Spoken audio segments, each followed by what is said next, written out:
Good afternoon, everybody. Absolute pleasure to be here. We're expecting more people to be joining, but I'll get going as we have today an update on the venture capital space across emerging venture markets with a particular focus on the MENA region. I have two esteemed guests that will be joining, partners from Key Capital, who will be sharing their latest insights on the market, what's happening, their trends, and a little bit of a look forwards as to what's happening in Q4 and heading into 2025. Before that, I thought it would be useful just to share some of the latest insights that are happening from a numbers perspective. So for you, those of you that are not familiar with MAGNiTT, our focus is on venture capital across emerging markets. We cover Africa, the Middle East, Pakistan, Turkey, and Southeast Asia. If you're interested in downloading the free version of the report, there's a QR code on the screen, and we'll be sharing links throughout the presentation that you'll be able to download from. In the interest of brevity, normally I do a lengthy presentation. I thought I'd highlight some of the key important trends. Global venture. For anyone that's joined our previous webinars, it's a continuation of the same trend that we've seen over the last couple of years. This is CB Insights data. Starting from 2021, we've basically seen two successive declines in venture capital funding in terms of capital and the total number of transactions. In fact, the first 9 months of this year saw an 11% drop in funding globally and a 21% drop in the total number of transactions. More interesting is to try and look at some of the quarterly evolutions that we've seen. Peak liquidity was back in Q4 of 2021, the highest number of transactions, Q1 2022. Since then, we've seen a decline almost straight in the total number of transactions, and the trend of transactions declining has continued into Q3 2024. What we've also seen is fluctuations in the total amount of funding dating back to the beginning of 2023. And actually, while we started the year and in our H1 webinar, we saw two consecutive growths in funding, quarterly funding. Actually, we've seen a drop-off in Q3. There are a lot of details available on what's driving that in our research, but ultimately, it's mega deals that are driving the fluctuations that we see in funding as opposed to transactions that are continually declining. Double click into what's happening here in the MENA region. The peak of liquidity actually happened in 2022 with the highest number of transactions. As we've said many times before, we have a delay in what's happening in venture capital here in the region compared to what happens globally, but the trend is now extremely similar. In fact, we've seen a 13% drop in funding 9 months of this year compared to last year, and a 6% drop. Interestingly, when we compare it to the other emerging venture markets, MENA has been outperforming both Southeast Asia and Africa, and it's one of the things that I'll dive into in some of the questions later. When we look at the quarterly trend, a lot more lumpy here in the MENA region. We have big fluctuations based on event cycles. Historically, the summer has always been a quiet period. So when we look at it now, we see that actually the Q2 and Q3 performances of 2024 have outranked the performances of 2023. Albeit last year, we saw a record quarter of investment in Q4 2023, which is one of the questions, are we going to see that replicated now with all the events that are taking place? Where are investors investing? Well, it's very simple. The data highlights that we've seen a big shift away from late stage investment, which is these black percentages, $20 million plus, not even late, 20 million plus investment deals, which have declined to close to 3% of all transactions this year in MENA, towards a close to 50% in MENA, 42% in all of the geographies, and over 50% for ticket sizes between 1 to 5 million. Why? I'll be asking our guests their opinions, but ultimately, if you do have dry capital, you invest now for a potential exit in 7 years, you de-risk that investment. Late stage, where's that exit coming from? Where is investment across the markets that we're covering? Well, while Singapore still ranks first, it's 3 times bigger than Saudi Arabia, it saw a 52% drop in venture funding compared to last year. In fact, the big takeaway of our report for emerging markets is that Southeast Asia has seen the biggest impact of the decline in venture funding compared to MENA, where here you can pretty much see it's been driven by Saudi Arabia, UAE, and Egypt. In fact, the three geographies account for close to 80% of all MENA funding. Another interesting point, while Singapore again ranks first, you can see the correlation. 178 deals accounts for 1,649 million. Bigger investment tickets are invested in Singapore compared to the regions here, but the UAE, Saudi Arabia, and Egypt all saw increased deal flow year on year compared to all other markets. So when we see that we're performing better than other geographies, you can actually see early stage investment has remained fertile for the first 9 months of this year. And the final point, which I think is interesting given the people that we're speaking to, M&A. There's a continued decline in the total number of M&A transactions across all emerging markets. The third consecutive, albeit it's only 9 months. We might see a flurry of deals coming through in Q4, but we're still at lower levels than where we were compared to 23 and 22 at an emerging market level. And then MENA specifically, we've only seen 17 M&A deals this year compared to years gone by. So that's a little bit of an overview of where we're at. How MAGNiTT can help you? Well, number one, this is a very high level overview, and you can access all of our proprietary research where we deep dive by sector, by geography, by trends. We recently released a report on macroeconomic trends to venture capital on our subscription. And for any of you that's interested in downloading the free report, here is a QR, and we'll be sharing the link in a second. And with that, I would like to invite our esteemed guest who will be joining us from Key Capital to be able to have a little bit more insights on what's happening in the ecosystem. So Basil and Lena, thank you very much for joining us. I will just quickly spotlight you both. Welcome. So firstly, I thank you both for joining us today. I think it's extremely important to get insights in the ecosystem, and having a report launched means that we all have a little bit of fresh data. So very quick introduction. Obviously, Key Capital is a newly formed entity focusing on secondaries, and both Basil, who's the managing partner, and Lena, who's a recently joined partner who has 13 years of experience at Mumsworld, where she was previously co-founder and CCO, and at the later stage, CEO of the entity. So thank you very much to both of you for joining us here today. Thanks. Hi. It's good to see you. Hey, Lena.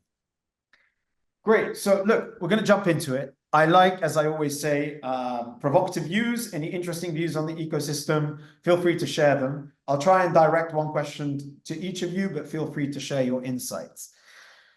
I think you guys are in somewhat of a unique position when you look at secondaries, because not only are you raising a fund and having to speak to LPs, you obviously have potential GPs that you're speaking to take their positions and actively speaking to founders. Having just had Super Returns, North Star, AIM conferences taking place, FIIs happening next week, I guess a very simple question, maybe starting with Lena, ladies first. What's the sentiment on the ground compared to the data? Is what you are seeing correlating to what people are saying in the market at the moment in terms of the venture climate? So I think when you read it black and white, it just sounds a lot more bleak than when you're talking in the market. I mean, there's more conversations and there's more activity, a lot of momentum in the market. But when you just put it in black and white on paper, as you did, it just seems like things are not growing like we'd like them to. But there is a lot more conversation, a lot more people having it than at least when we were fundraising for Mumsworld, it was a handful. But now we're in the hundreds, and the hundreds are doubling. So we're seeing a lot more momentum. It's not translating yet into dollars, but we're there. It's coming together. And I think people are expecting it. Like Abu Dhabi has an IPO initiative. Saudi has a unicorn. I understand the UK launched their own unicorn initiative as well. So people are kind of going for the really big fireworks show, but there's a lot more interesting stuff that are happening quietly, and we have to start getting used to that. And so Basil, I know that you'd recently did a roadshow to London, Paris. I mean, look, and I take your point, Lena. I can only speak to the data in itself. That's what people say. Actually, one of the things that we often get told is why is your data always more gloomy than the market? And I'm like, well, the data is the data. I can't really manipulate the data. Clearly, there may be deals that are taking place that we're unaware of, but there's a lot of talk, but then how does that translate into numbers is something that we're always fascinated by, which is why I think it's interesting to have you here. But I guess my question to you, Basil, having gone to London and the UK and Europe and the wider European space, is the same sentiment there moving towards positivity? Is the market seeing more light at the end of the tunnel compared to when we were doing our webinar, which was only 5-6 months ago? Yeah, first of all, I want to say thank you to everybody at MAGNiTT. I know how hard it is to put these numbers together. So let's start with that. People just read the report and think it's simple, and it's like pulling teeth for you guys. So appreciate it, and appreciate that you keep shining a light on this industry and where it's going. I guess there's two versions of your question. We attended the Sifted conference when we were there, and I have to tell you, it's pretty bleak. I mean, the amount of startups who actually approached us saying, can you help me relocate to the region, was actually quite interesting. And funding has really taken a hit. Not to say that it's not still a large market, and by comparison larger, but just by definition, they've seen quite a drop in funding. And I wanted to add to Lena's comment. There's really a tale of there's a story of two tales here, or two cities, or whatever the expression is. Meaning at early stage, things feel a little bit tighter, but they're okay, right? There's still accelerators, there's still program. Senebil is graduating, batch 152. I don't know what batch number it is, but they're graduating their batches. Hub 71 is now, I was just doing a thing down at Hub 71 cohort, I don't know, 17 or whatever it is. So things are still okay, albeit a bit tighter, and that really has to do with fundraising cycles for those funds. So, whether it's Beko or Shuru or whatever, they're just closing their fund 3s and 4s, and they're now going to start deploying. The story on the late stage is problematic everywhere, whether it's here or there or everywhere. There has been a real dry period globally on later stage. A lot of it had to do with the reckoning of later stage investors having to come to terms with the corrections that happened in public markets and what that means for later stage investment and consequently valuations. And there's been a bit of a shaking of the tree to get rid of the dead wood, if you like, and bring back and reinvest only in the companies that they really care about. For us in the region, since there aren't that many later stage funds, it just feels even worse, if that makes sense, right? So it kind of came to a little bit of a grinding halt. But what I think is interesting, and first of all, we did this trek in partnership with MCIT at Saudi, and really appreciate the partnership. It came on the back of last year's Leap, where we were like, how do we bring more investors to the region from global? And we were like, why don't we go visit them? And so we took 35 companies and went to London and continued on to Paris and met with 30 investors and really had a very nice interaction. And I'm happy to share more about it if it's relevant. But the feedback has been overwhelmingly positive. We've gotten, 200 meetings were set up between the startups and the VCs. And many of the notes coming afterwards were, thank you, we're following up, term sheets being issued or due diligence requests being made. So there is interest. There's real big interest in Saudi Arabia and in the GCC at large from global investors. We'll see how much it translates into numbers, Philip, and how it will show up in your graphs, but that will take a few quarters. And so, but you make an interesting point. All these companies want to move here. I'm assuming it's not because of the market size, it's more because of the ability to raise funds. Correct. And then we look at the data, and actually there isn't a huge amount of capital that's being deployed into the local market space. So is there a flawed kind of understanding of what's happening here in the region outside of the region, or is it correct and actually it's worse elsewhere? I mean, I'm always trying to resonate the point of the attractiveness of the market versus the willingness to try and come here to raise funds, but the likelihood that you'll actually get those funds. Lena, thoughts? I don't know if we want, I mean, if you can even quantify that. I mean, there is considerable amount of investment. How much of that money that's kind of acquired locally is then reinvested locally? How much do family offices allocate to local investment versus international? That's always an interesting conversation, because people they want to reduce their risk, so they deploy in multi-geographies. How much of that comes to the Middle East as a place where there is liquidity? Is it then redeployed in the region? That's very hard to quantify, but I think the question to answer is not trying to, that's impossible to find out, because some people deploy in Southeast Asia, some people deploy in the US equity markets. It's almost impossible to say, okay, everyone give us your allocation. But is the market maturing, and is there a place, there is more space here for innovative companies and for investments, and people are hungry for IP, innovation, growth? Yes, definitely. If instead of having to go abroad and do an international allocation, the local money or the local liquidity stays because there's more solutions locally, I think the market will grow. So I think we're in that. I made Lena go first so I can think about this question a bit. It's a difficult question. I mean, it's a tricky question. If we go back 12 months ago, like every GP in the world was coming here because there was a lack of LP funding. And there was this perception that oil prices and everything here, that there was LP money. But the reality is that wasn't translating into kind of dollar deployment into the local market. So the question is the perception reality? Yes and no. I think so. I'm just thinking about the founders that I ended up speaking with, and one of them was a climate tech, right? And specifically looking at the area of greening, and how do you turn a place like Saudi Arabia green, let's put it that way.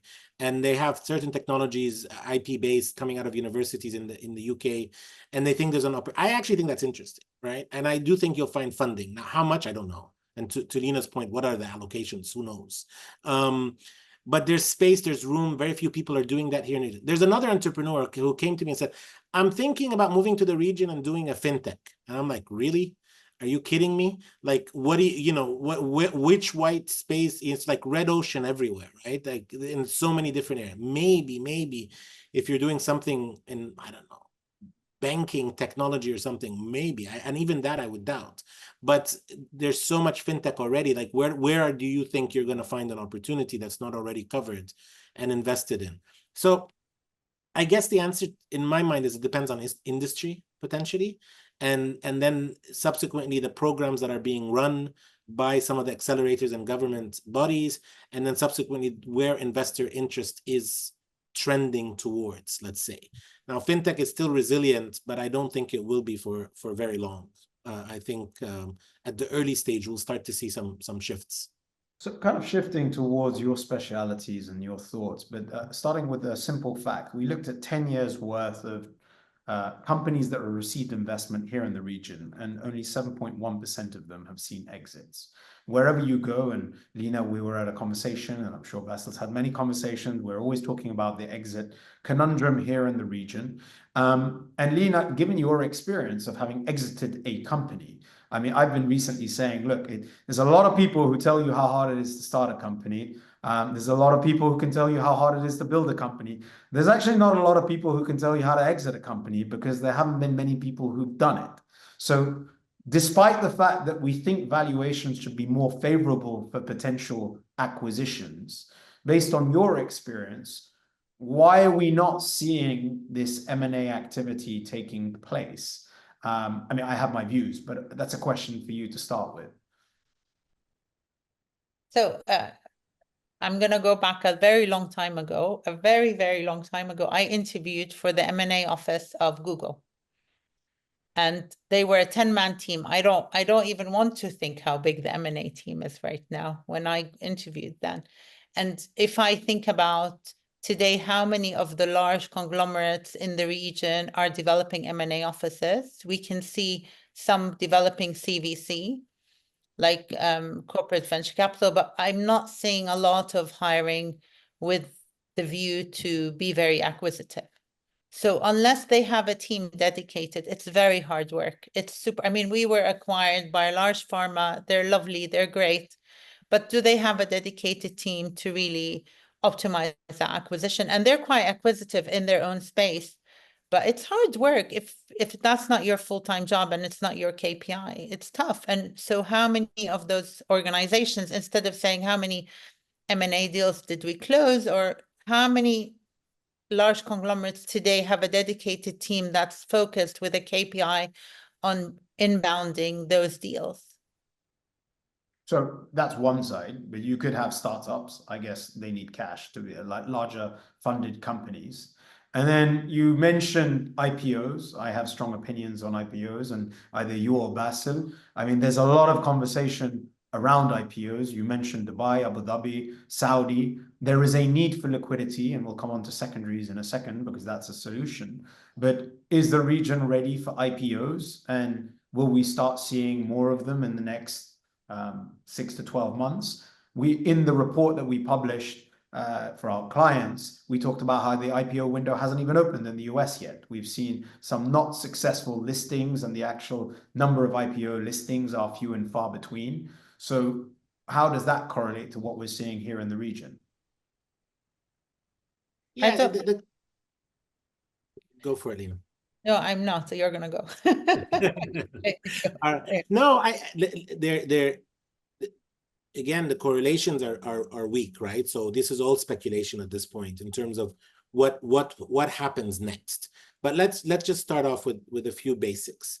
There have been exits on the secondary level. So I can give you a whole host of examples, which your data doesn't capture. And I know how hard it is to capture this, Philip, but within rounds that are announced, like Sella or this or that, we all know that there have been primary and secondary capital, undisclosed, but that means investors have exited and made money, and in some cases made substantial money. I think there's now more than 3 funds or 4 funds of at least the ones I know of, the kind of top VCs in the region that are in carry, right? Whether it's MEVP's fund or Beko's fund. I mean, again, disclosing a bit more than I should, maybe they won't appreciate it, but that means they've returned the capital to the investor. And a lot of the way they did that was through secondaries, which is why we're interested in secondaries, just to be clear. We want to accelerate that momentum of trading private shares, giving employees ESOPs an ability to exit so that, and we pick up those shares and then sell them on to a later stage investor, et cetera. So we don't need to talk about key capital specific strategies, but my point being is secondaries is not in your numbers, and it's an important part of it. When you go back to IPOs, you can't have an adult before you have a teenager, and you can't have a teenager before you have a young child. So the question we're really asking is, were our expectations incorrect at the beginning? That companies can be built, exited, and IPO'd in 7 years, 10 years. And the data is very mixed. Globally, companies are taking longer to IPO, not less. I know your data shows slightly different data, Philip, in terms of exits, and we can debate the numbers, but what I'm trying to say is it takes longer to build companies. How long has Klarna been around, and how long has been, Afterpay and some of these companies? And yet Tabby and Tamara are under this pressure to IPO or exit in a shorter period of time in a more immature market than those guys are getting, right? Or Revolut or N26. I mean, which example do you want to take? So I think we're in the teenage phase, and I guess IPOs are still a little bit ways to go. So what's really left in the middle is M&As. And I guess I agree with Lena wholeheartedly. There hasn't been a development of corporates here doing M&As. I think the Talabat IPO and Kareem and Amazon, I was actually hopeful that they would do more acquisitions. You know what I mean? And I know Talabat has, so I shouldn't generalize. But I guess my point is, these businesses, as they get to a certain size, that is where the M&A activity, I think, is lacking or weak, as opposed to traditional, real estate business like a Damek or whatever, buying startups. I hope that too, but I think what we really need to push pressure on is to see where the bigger technology companies acquiring the smaller ones and creating a virtuous cycle for the industry.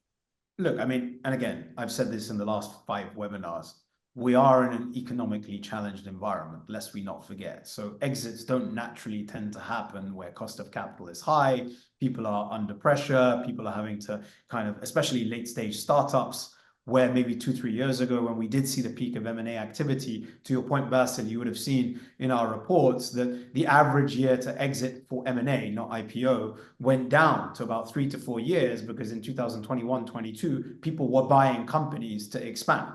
Now we've gone back to about 6 to 7 years where kind of more mature companies are being acquired. So I do always kind of highlight it is a difficult environment. Interestingly, though, now that MAGNiTT is now putting private equity onto the platform, the re-emergence of interest in private equity in the region has been something that we've noted. In the last 6 to 12 months, we've definitely seen a growing interest in the fund structure M&A private equity transaction, which we hadn't seen for a period of time before that.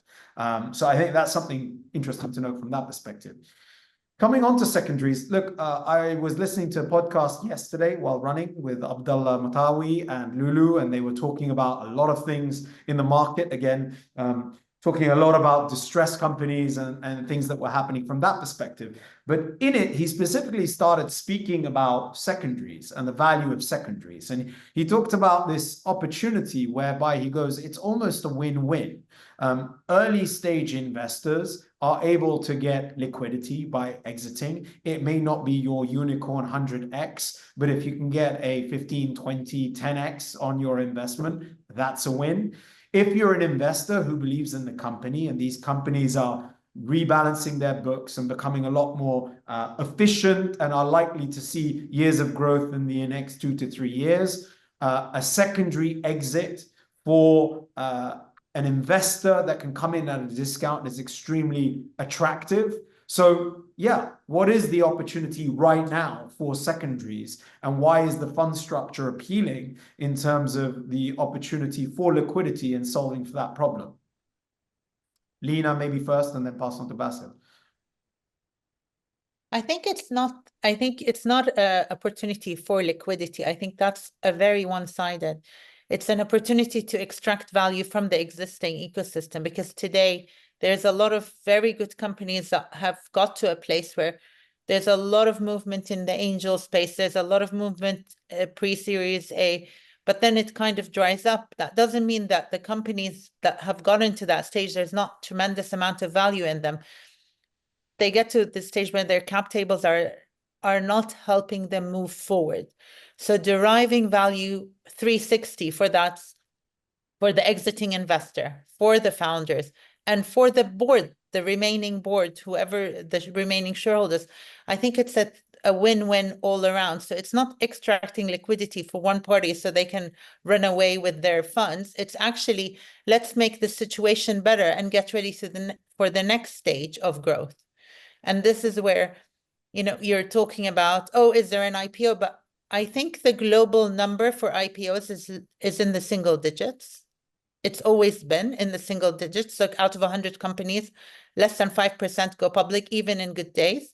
And then the number that's acquired is 20%. So what happens to the rest? They don't disappear. I mean, some do not do well, but some continue and they fare well. And people sitting on their boards and investors do very, very well. And during that podcast, Abdullah alluded to one company buying back from their VC the positions because they were so cash rich that it made sense for the founders just to take back the whole company.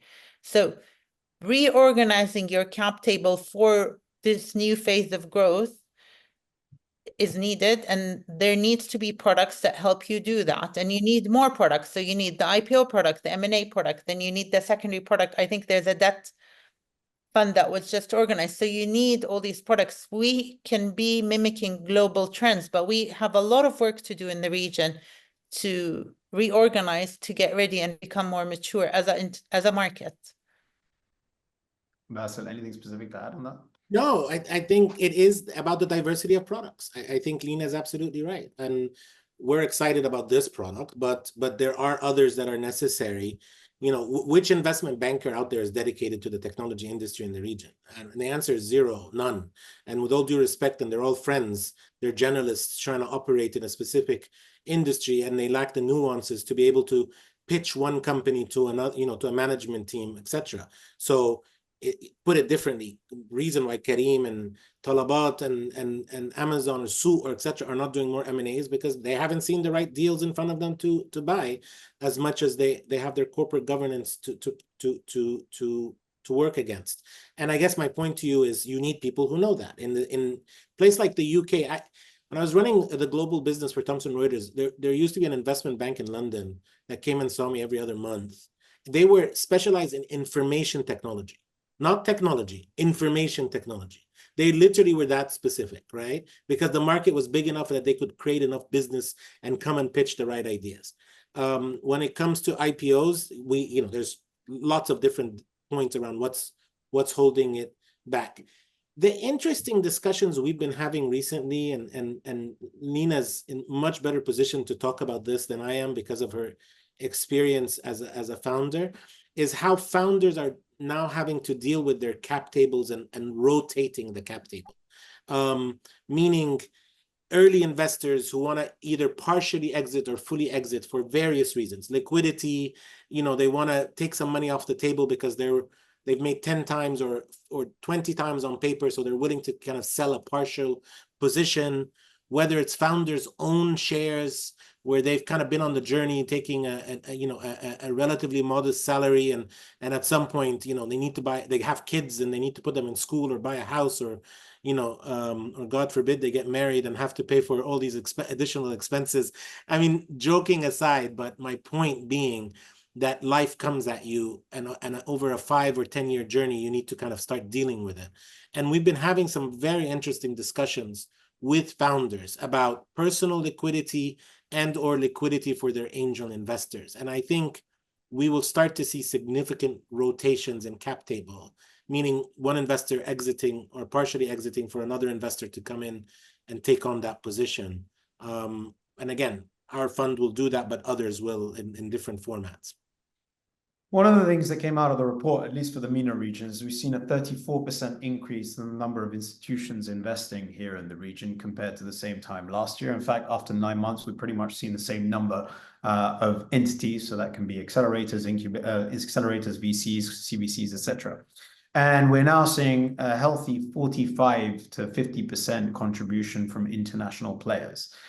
We mentioned before, or we talked about previously, that if you go back to 2021 and 2022, a large percentage of that was for late stage, where your SoftBank, Sequoia, Tiger Global, Coatue were investing at Series B and C. We already noted, as we were saying with Bassel, that late stage funding has declined. And in fact, all of those entities are probably focusing on their home markets. Having said that, we have seen an increase of about 15% of international participation at Series A. And Bassel, just to your point, offline before jumping on, we were talking about what are some of the benefits of doing road shows to international markets. I think this is something that should continue to be developed across the specific government initiatives. I've been mentioning this in many councils that I'm on, but you mentioned an interesting network effect of building interest to international parties before committing to the region. I mean, were there any specific anecdotes that you can share from that? Of a lot of focus historically has been bring people here. What were some of the benefits of actually taking the market out? I'll give a couple, but I always want to have Lena add to this, because Lena joined us a couple of months ago and came into the storm of us organizing this trek, and I think she'll give an interesting perspective as well because of her participation in it too. But I guess the bottom line is this. When an investor comes to Riyadh from London, or to Dubai for that matter, they have to contend with flight, hotel, checking in, the emails that are piling up because they're on the road and they're traveling. Just like when we are traveling, you can't keep up with everything, right? Because time is being consumed with lunches and meetings and back-to-backs, etc. And they never really focus. And in some ways, they listen to the story and they're wondering how much of it is true and not true, and so on. The exact opposite effect happens when you go to London. they are relaxed. They're in their own office. They're in their own environment. They've taken care, their schedule has been, properly managed. And so therefore they've taken care of their meetings and their emails, and they come into these meetings with the startup being able to focus. And I say this as an anecdote, but really what I hear back from the investors is, first of all, we've curated the list of companies coming, right? With the help of MCIT and some of our other partners on the trek, so Ra'id Ventures, Beko, all of these guys who helped us. But the bottom line is, we curated the list, and these are some of what we believe some of the best companies, representatives for the region. Two, they listen, to the stories intently throughout an hour, and what they think they see is, my God, these entrepreneurs are just as good, if not better in some cases, than entrepreneurs we meet in London.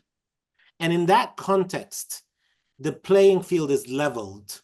And in that context, the opportunity to want to do something increases. Of course, there's still a process of due diligence, and they still have to look at geopolitical risk and market size, and many things are going to still happen. But the reality is, you level the playing field from an opportunity to raise capital with those investors, I think, by being in their office rather than them cramming it between 2 Uber rides and the 16 meetings and the 13 phone calls they need to return on their trip to, their 2-day trip to Riyadh or Dubai or Abu Dhabi or wherever it may be. So that's maybe not an expected answer, but hopefully gives you an idea of why we do these things. But Lena, how do you see it? Yeah, Lena, your thoughts, and specifically, what are their perceptions of the regions that you're potentially able to dispel when you can go and see them in their offices and speak to them in person? It's interesting because I used to be a banker a long while ago, and a lot of my friends who are now in VC or they still have question marks about the region, and some of them actually canceled flights last October because it's dangerous to come to Dubai. So, and we're talking about very well-traveled people, so we still have to contend a little bit with some of that noise. And when you go to London, it's like a level playing field. And as a region, although we're so many countries, we don't go enough. And if I compare us to other places where they actually do roadshows, and it's part of, the annual calendar, and there are multiple roadshows. Endeavor does a roadshow for Endeavor companies. I don't know how they pick. We went on one, but it was all the way to California, and that's a very far away place. It's very far removed from the region, and it was at a time when it's very unlikely for anyone to invest in the region. But now the region has better PR. It's more interesting, and the more you visit, the more you close that gap, and you take away some of this myth, and you kind of dust away some of the concerns. So going often, as other regions do, and other regions do bigger roadshows, so they take hundreds of companies a year. So hopefully, this year was amazing, 200 meetings, but we should get to the thousands of meetings, and we should have our own. It's like a week of events, but it's growing, maturing, and we'll get there.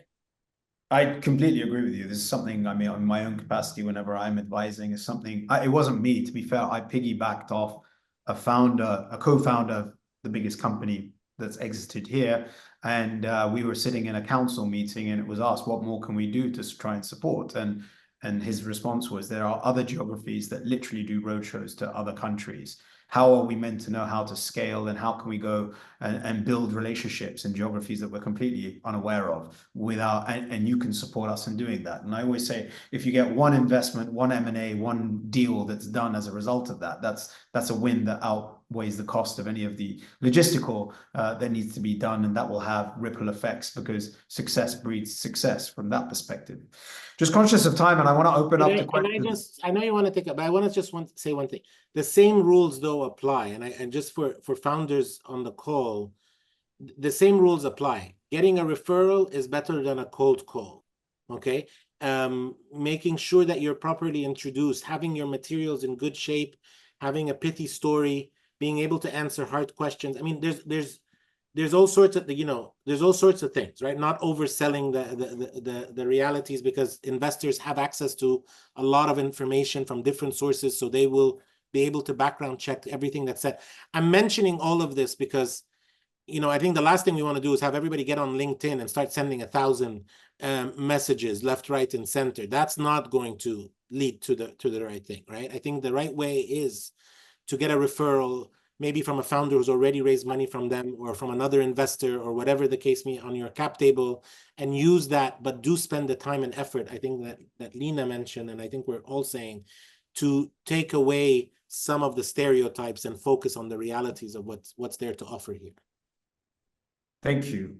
So if there's any questions, please put them in. We'll come into them in a couple of seconds. There's a Q&A in the chat. Looking forwards, we've got nine months of data in the books, at least for the region. The story is that we're still not out of the doldrums. I don't want to be completely negative. There's light in specific sectors. I think geographically, 80% of all funding is in the UAE, Saudi, and Egypt, and it seems like that's continuing to go from strength to strength. You hear of many initiatives, for instance, in Qatar. The wider GCC has capital that looks to be deployed, and maybe there's time, as you mentioned, Basil, that many of these VC funds are closing their funds. That will translate into early stage. Naturally, all the seed companies, if you are raising seed, you're raising a much smaller ticket size. There is valuations that remain relatively robust, albeit you're probably raising for a longer period than the 12 months of before.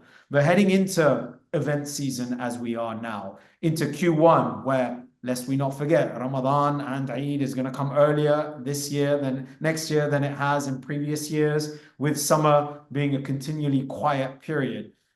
What's your views in terms of macro? We have new politics coming into the US and interest rate environments potentially coming down. What's your outlook heading into 2025 in terms of some of the key, not necessarily predictions, but trends that we can start anticipating for the MENA region specifically? Lena, I don't know if you have any views specifically yourself. I think you also, and you can look at, we're not all the same. So the global drivers are there, and they're going to impact us, and hopefully interest rates come down. There's more liquidity in the market. But I also think when I compare the partners available to me when we were fundraising in Monsoud and today as a founder, you have a lot more brains thinking with you, wanting you to be successful. There's a lot more mentors. There's, at least now, you can have a full cap table and board members who've done this before. So for us, most of our investors, although they were funds, we were their first investment, or they've never done a tech investment before. They tried their best. I mean, they helped, but within their capacity, they were real estate investors. It was a new fund. Now we're talking about seasoned funds, seasoned investors, and everybody wants you to win. So there is that great current, and it's kind of maturing. So we'll see the outcome of that, and we're there. We just need to, call success in different ways. Success could be success through a secondary, through a debt raise. It could be through an IPO. It could be anything. There's not one way to win. How do we share more of those stories? How do we share them? I have no idea. Basil makes an excellent point. It's on our roadmap, but like secondaries are very hard to articulate. Like VCs don't like sharing that they've done a secondary. Founders don't necessarily like sharing that there's a secondary. As you mentioned, it is a win-win. Sure. I mentioned liquidity. It's difficult to highlight. Debt, we saw the property finder. That was one example of a success, and private credit has a big role to play. I think that sometimes there are exits that happen because they're acqui-hires, they're not considered as wins, so they don't necessarily get highlighted. I mean, before we come on to your predictions or views, Basil, moving forward, it's like, how do we make a more transparent environment where people can share this? I think just to give some stories that are quite nice, like the Tamara, all the angel investors left Tamara and made money. There were, Kitopi had some angel investors who made money quietly. Monsoud, a lot of our angel investors left before we were sold at the last equity round. So there are a lot of them, and yeah, we could put them all on a call and just make it sound wonderful. But I think it's not about, is it happening? Is it happening in a structured way where people know where to go when they need it to happen? This is where we need to head to. You know what the number one question we get with secondaries? Yeah. Who's going to know about this? Yeah, I can imagine. And we've had to take a policy that we are not going to publish a portfolio on our website. It's not public information. I don't know, Philip. And I guess WhatsApp groups between founders and stages at events are too public of a forum for people to talk in any meaningful detail. So I don't know, these programs around YPO or some of these cohorts within Hub 71 or global, Global 500 or whatever it may be, maybe the better forums. I don't know. I think it's worthy of more thought and debate and discussion. But I do know the Mom's World Cap Table stories, and there are plenty of learnings, I think, that can be shared with the right people. And I suspect many more founders that can tell those stories. So something for you to think about, something to I mean, well, for all of us to consider, I guess, but to think about, right? yeah, I mean, and just a quick question to your point: is that best practice? Do secondary funds in the US put their portfolios, or do they not? I mean, that's a question. Like, I don't know. They will list at some point. We have done transactions with X, Y, and Z as examples to kind of show off, which is pure marketing. But there's no portfolio per se that's usually listed. And again, the idea is that there's obviously an element of discount that goes with secondaries, which is the liquid to illiquidity discount, if you like. When you're giving someone cash and taking an illiquid asset, the expectation is that there's a difference in pricing, and the bottom line is that's where people get sensitive because they think it's a reflection on the company, and it's not. It's a reflection on the transaction that's being made, and the kind of, not desperation is not the right word, but the how much each side wants that transaction. That's the way to think about it, right? And therefore, and we've had one secondary where the person wanted a premium, which is a funny story in itself, but the company's doing really well, and I guess they're justified. Names shall remain silent for this call. But the bottom line, Philip, is I think secondaries represent an important opportunity for founders to manage their cap tables better, manage their ESOPs, for investors to start seeing liquidity so that they can reinvest in other things, and for growth investors to start taking bigger positions now or in the future and some of the great assets we have. That's what we see. That's what we believe. And we want to make it happen. So, I'm happy to follow any suggestions or leads that you may have around that. I know you want to take questions, so happy to pause here. But no. But I mean, before we do that, and again, if people have them, please put them in, because I don't see any, so I can't ask you them unless I come up with them myself. So if you have questions, put them through. Moving forwards, 2025, general trends that you believe might change the landscape compared to what we've been seeing. Are we going to continue to see a downward trend globally, regionally? Are we going to start seeing a pickup? Are we at the bottom out? Will M&A pick up because people are in stronger positions than they have been? Are you seeing sector? I keep getting asked this question. Oh, are investors changing their sectorial shift? But the reality is that fintech has been the headline for the last 3 years. And I can't see that without greater risk appetite, people changing their sectoral shift. So I don't know if you have any views and thoughts heading into 2025. I think 2025,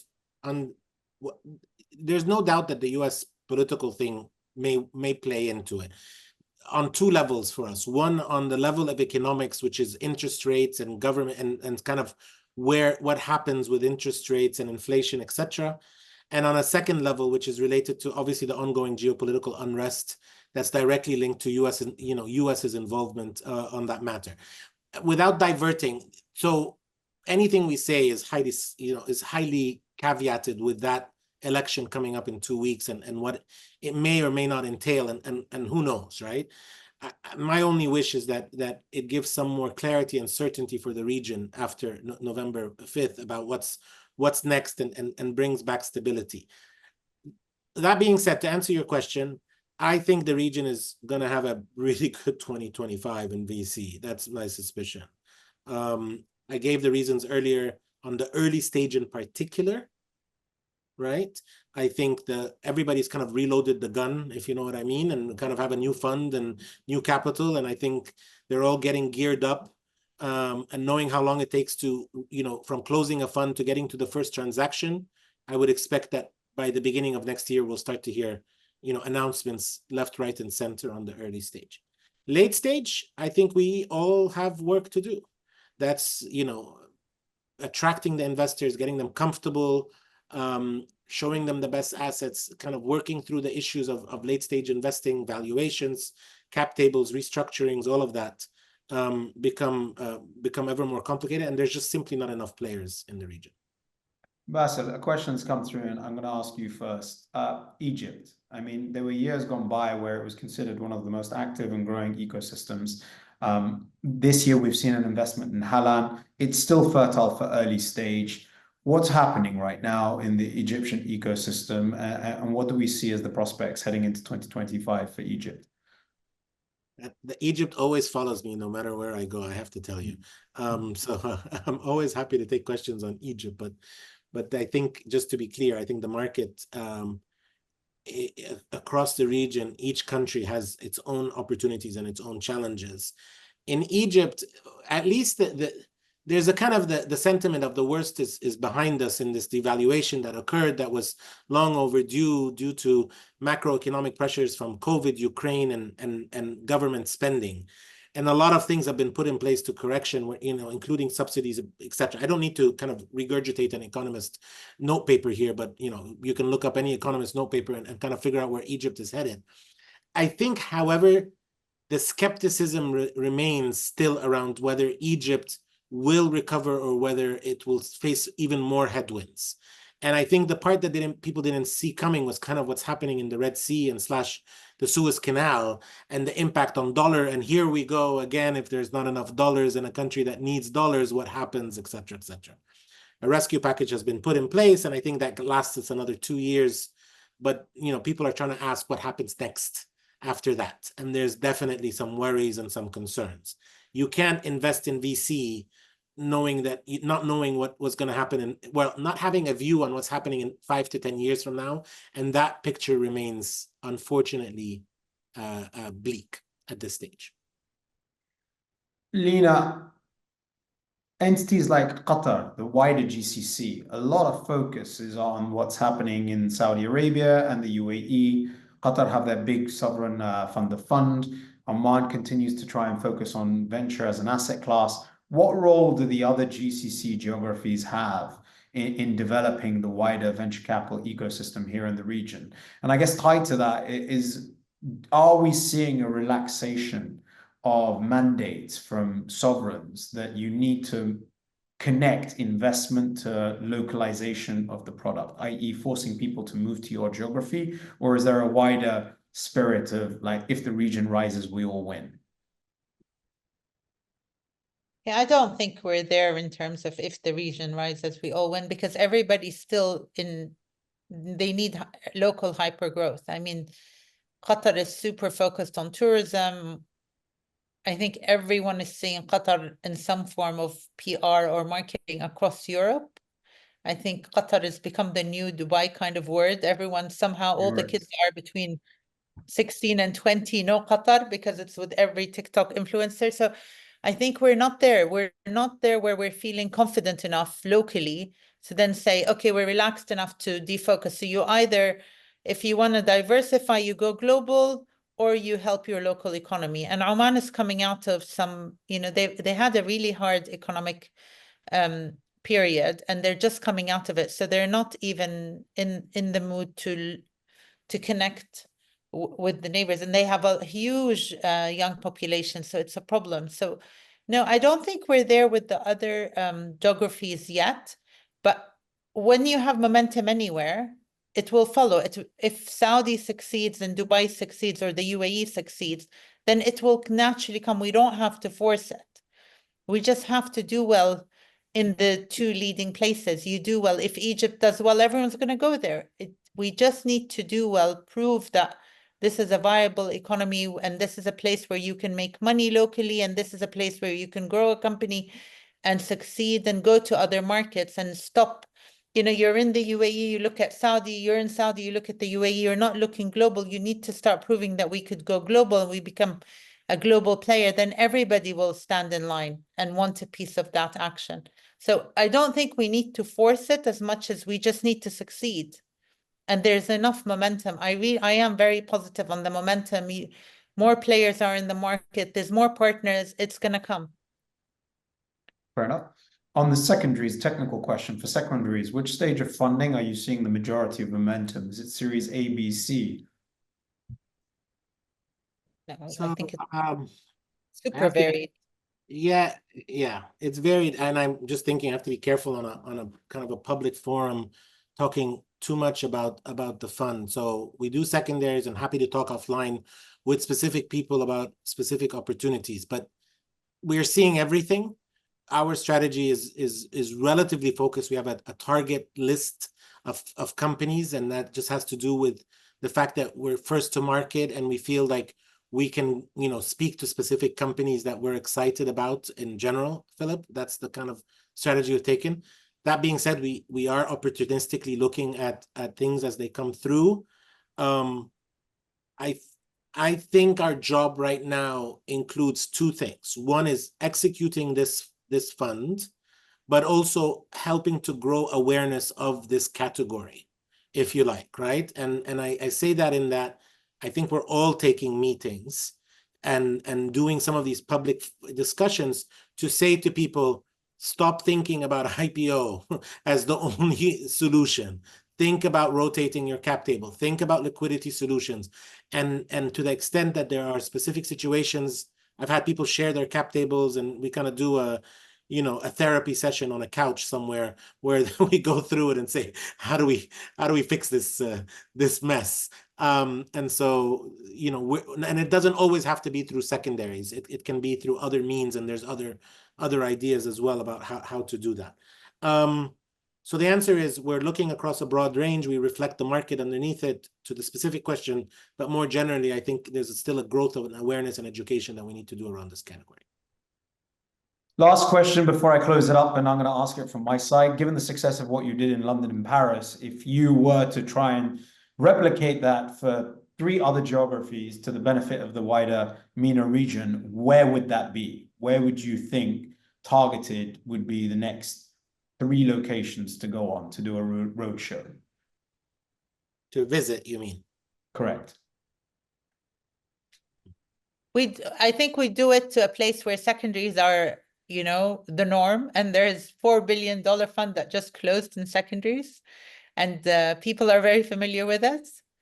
And I think that learning I think it's for everyone's benefit that people feel that it's a okay conversation to have, and it's an okay product to work with. And there is one conversation that I love that I spoke to a founder, and basically he needs secondaries because he needed to realign the board because they weren't strategically aligned. So he needed one of the big holders to kind of be a bit diluted because it was making all the incoming investors nervous. So he needed to dilute them a bit. People don't feel like they have a very strong arm on the board, and then he could go to market. And I think that's perfect, because you're not always aligned with your board, and you're not always aligned you're either short-term aligned or you're long-term aligned, but it's not always both. So you can run with people 100 meters, but you might not want to run with them the marathon. So it's okay to say goodbye. It's fine. Yeah. Once someone left my book club, we all got upset. It's hilarious. Being left is quite hard. So yeah, we bring emotions to all of it, for sure. We discussed the US, we discussed Japan, discussed Southeast Asia. If I'm a private investor like we are, and I'm looking for results, London will be number 1, 2, and 3. If I am looking a bit longer term and thinking about is our ecosystem the next LATAM, the next Southeast Asia, then is Middle East rising, and specifically, I guess, UAE and Saudi, but let's say all of MENA by association, and can take the status of where LATAM got to in the last 5 years and where Southeast Asia got to in the last 10 years, then I think you have to include the US and parts of Asia in that story. but that's pockets that need to come, in my opinion, from government and come from investors who have a bit of a different view.